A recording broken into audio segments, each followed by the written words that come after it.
If LDPlayer has no internet, like apps won't load, games won't connect, or it says network error, yeah, let's fix that step by step. First, make sure your PC actually has internet. If your main connection is down, LDPlayer won't work either.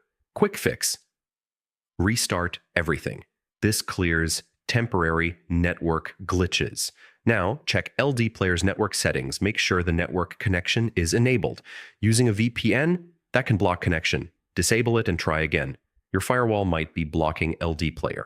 Allow it through the firewall. Still not working? Reset your network. This fixes deeper connection issues. Try changing your DNS. Use Google DNS or another reliable option. Make sure you're on the latest version. Older versions can have network bugs. If nothing works, reinstall. This resets all network configurations.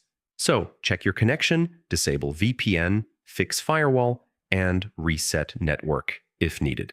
That's the full fix for LDPlayer internet problems in 2026.